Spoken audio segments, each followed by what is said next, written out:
मैं मानता हूं कि गठबंधन के भीतर सीटों की बातचीत पहले होनी चाहिए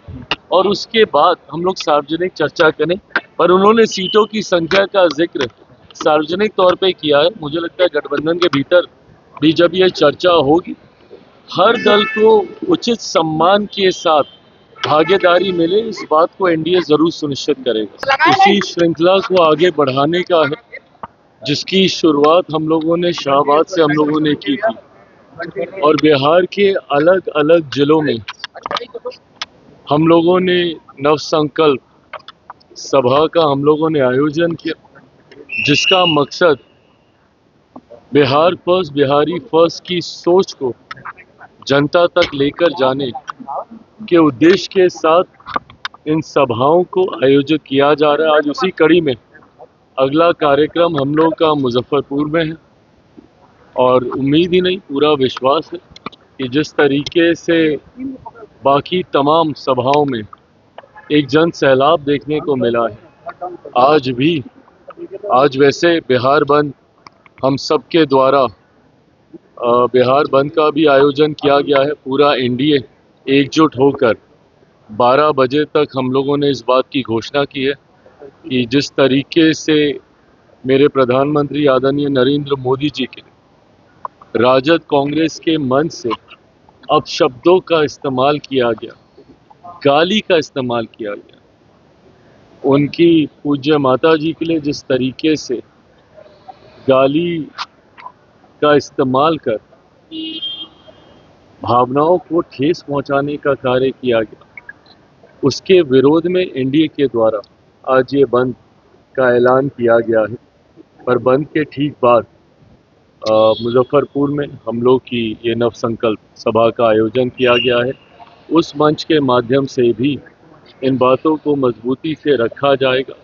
कि किस तरीके से राजद और कांग्रेस की संस्कृति का एक हिस्सा बन गया है गाली गलौज जैसी भाषा का इस्तेमाल करना।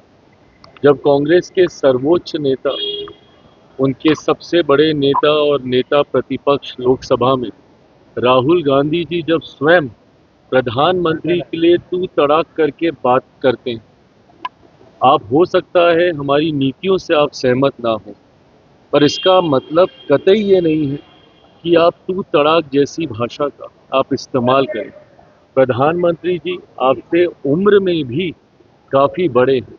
पर उसके बावजूद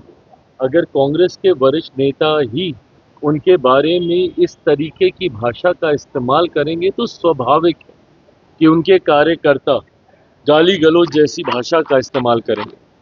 और ये पहली बार नहीं है, इससे पूर्व लोकसभा के दौरान भी जिस तरीके से बिहार में नेता प्रतिपक्ष और राजद के नेता तेजस्वी यादव जी के सामने मेरे परिवार को, मेरी माँ को, मेरी बहन को जिस तरीके से गाली दी गई, उस वक्त भी ये लोग खामोश रहे। आज भी अफसोस इस बात का होता है कि कम से कम एक शब्द आप इसकी निंदा करने के लिए तो कह सकते हैं, भले आपकी मंशा ना रही हो, पर अगर किसी भी व्यक्ति ने ऐसी भाषा का इस्तेमाल किया, कम से कम इतना तो आप आकर कह सकते हैं कि ये गलत है और ऐसा नहीं बोला जाना चाहिए। पर ऐसे में मौन रह जाना, उस वक्त भी मौन धारण कर लिया गया था जब मेरे परिवार को गालियां दी गई थी, और आज भी जिस तरीके से एकदम मौन इन लोगों ने धारण कर लिया, ये मौन एक सहमति भी है ताकि भविष्य में भी अगर जरूरत पड़ेगी तो पुनः हमारे वरिष्ठ सम्मानित नेताओं के परिवार, माताओं, बहनों को लेकर ये लोग अपशब्दों का इस्तेमाल करेंगे। लोकसभा चुनाव के दौरान भी जनता ने इनको जवाब देने का काम किया था, और इस बार पुनः विधानसभा में ऐसी भाषा के आक्रोश में जनता इनको जवाब देने का काम जीएसटी में बड़ी राहत मिली है। जीएसटी में बड़ी मैं इसके लिए प्रधानमंत्री जी और वित्त मंत्री जी का विशेष तौर पे धन्यवाद करूंगा, क्योंकि मेरे विभाग से जुड़े हुए भी कई ऐसे विषय हैं जिसमें जीएसटी को लेकर हम लोग लंबे समय से राहत की हम लोग मांग कर रहे थे। आज मुझे खुशी है कि एक बड़ी आबादी को राहत देने का कार्य किया गया। मध्य वर्ग हो या लघु उद्योग हों, उनको जिस तरीके से जीएसटी की दरें कम कर और 28% को पूरी तरीके से इसमें से निकाल कर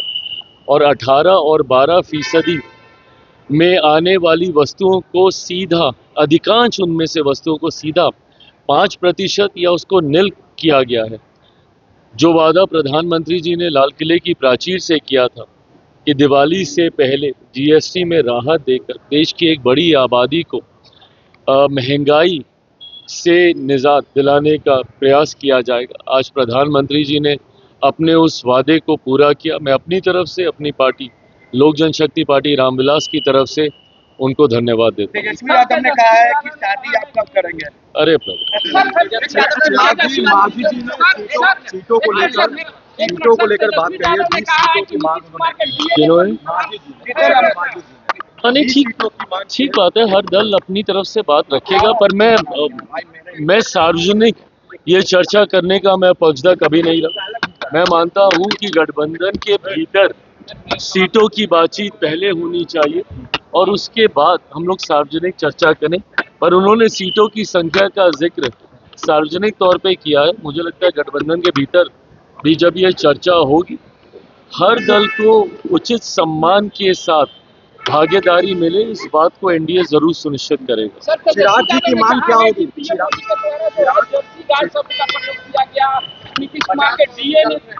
पर सवाल खड़ा किया गया है, इस पर लोग चुप रहे। जिस तरीके से गाली गलोच, इसको कभी भी आप जस्टिफाई नहीं कर सकते हैं।